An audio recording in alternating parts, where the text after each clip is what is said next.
পশ্চিমবঙ্গে ৮০টি আসনে জিতেছে তৃণমূল। পরিসংখ্যান বলছে তার মধ্যে ৭৩টি আসনে সংখ্যালঘুদের ভোটারের হার ২৫% বেশি। অর্থাৎ সেখানে প্রার্থী নির্বাচনের ক্ষেত্রে উল্লেখযোগ্য ভূমিকা নিয়ে থাকেন সংখ্যালঘুরা। প্রশ্ন উঠছে, ওই ৭৩টি আসনে যদি সংখ্যালঘু ভোটারের সংখ্যা ২৫%-এর চেয়ে কম হতো, তাহলে কি সেখানে জিততে পারত তৃণমূল? সেই সঙ্গে এই পরিসংখ্যান আরও একটি বিষয় মনে করাচ্ছে যে তৃণমূলের জয়ের অন্যতম পুঁজি ছিল যেসব সংখ্যালঘু অধ্যুষিত আসন, এবার তাতে বিজেপি ভাগ বসালেও তা পুরোপুরি কাটতে পারেনি। সে কারণে রাজ্যে মোট যত আসনে তৃণমূল জয়ী হয়েছে তার ৯১%ই সংখ্যালঘু অধ্যুষিত। রাজ্যের সংখ্যালঘু ভোটারের সংখ্যা ২৫%-এর বেশি এমন ১৪৬টি আসনের মধ্যে তৃণমূল এবার পেয়েছে ৭৩টি। ২০২১ সালের ভোটে সেই সংখ্যাটা ছিল ১২৯। ওই ১৪৬টি আসনের মধ্যে ৬৬টি আসনে জয়ী হয়েছে বিজেপি, যেখানে গত ভোটে তারা জিতেছিল মাত্র ১৬টিতে। আবার ওই ১৪৬টি আসনের মধ্যে সংখ্যালঘু ভোটারের হার ৪০%-এর বেশি এমন ১৭টি আসনে জয়ী হয়েছে বিজেপি, যেখানে ২০২১ সালের বিধানসভা নির্বাচনে এমন মাত্র ২টি আসনে জয়ী হয়েছিল তারা। সেই সূত্রেই প্রশ্ন উঠেছে, শুধুই কি মেরুকরণের তাসে ভর করে হিন্দু ভোট ঝুলিতে পড়েছে বিজেপি? অনেকে বলছেন শুধু মেরুকরণই কারণ নয়। রাজ্যে ২৯৪টি বিধানসভা কেন্দ্রের মধ্যে প্রায় ৫০% আসনের সংখ্যালঘু ভোট এতদিন পর্যন্ত ছিল নির্ণায়ক, কিন্তু ২০২৬ সালে ভোটের ফলাফলে সেই সমীকরণে আমূল বদল ঘটে গিয়েছে। একদিকে সংখ্যালঘু অধ্যুষিত বিভিন্ন জেলায় মুসলিম ভোট বিভাজিত হয়েছে, সমান্তরালভাবে সংঘবদ্ধ হয়েছে হিন্দু তথা সংখ্যাগরিষ্ঠ ভোট। ৫ বছর আগে ২০২১ সালের বিধানসভা ভোটে মালদহ মুর্শিদাবাদের সর্বোচ্চ সাফল্য পেয়েছিল তৃণমূল।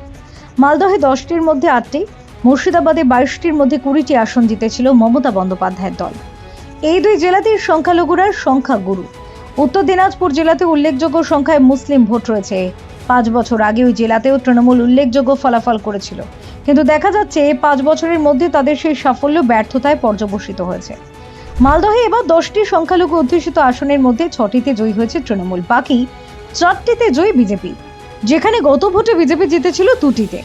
মুর্শিদাবাদে এবার তৃণমূল জিতেছে 9টি আসনে, বিজেপি জিতেছে 8টি। একই প্রবণতা হাওড়া, হুগলি, উত্তর 24 পরগনা, দক্ষিণ 24 পরগনাতেও।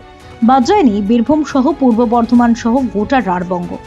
তৃণমূলের গড় বলে পরিচিত যে দক্ষিণ 24 পরগনা গত বিধানসভা ভোটে সেখানে একটি আসনও পায়নি বিজেপি, এবার সেখানে 4টি আসন জিতেছে তারা। তার মধ্যে একটি সাতগাছিয়া, যা তৃণমূলের নেতা অভিষেক বন্দ্যোপাধ্যায়ের লোকসভা কেন্দ্র ডায়মন্ড হারবারের অন্তর্ভুক্ত। দক্ষিণ 24 পরগনার সংখ্যালঘু অধ্যুষিত আসনের মধ্যে তৃণমূল পেয়েছে 18টি আসন।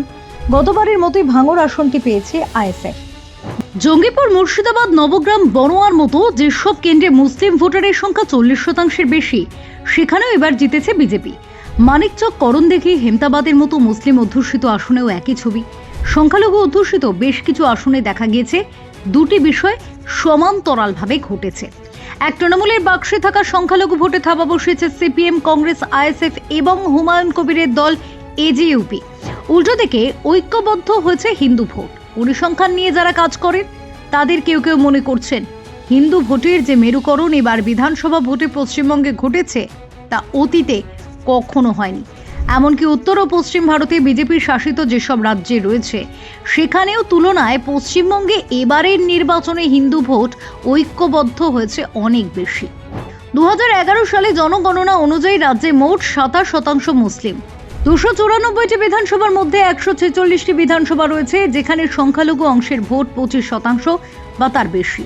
এর মধ্যে আবার 74টি বিধানসভার সংখ্যালঘু ভোট 40%-এরও বেশি। অর্থাৎ ওই আসনগুলিতে প্রার্থীদের জয়ের ক্ষেত্রে গুরুত্বপূর্ণ ভূমিকা নেন সংখ্যালঘুরা। 40%-এরও বেশি সংখ্যালঘু ভোটার রয়েছে এমন আসনের সংখ্যা রাজ্যের সবচেয়ে বেশি মুর্শিদাবাদে। সেখানকার 22টি বিধানসভা আসনেই সংখ্যালঘু ভোটার 40%-এর বেশি। দক্ষিণ 24 পরগনার 11টি বিধানসভা আসনে মুসলিম ভোটার 40%-এরও বেশি।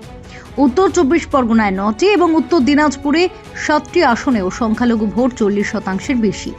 মালদহের 8টি আসনে মুসলিম ভোটার 40%-এর বেশি। নদিয়ায় তেমন আসনের সংখ্যা 6টি।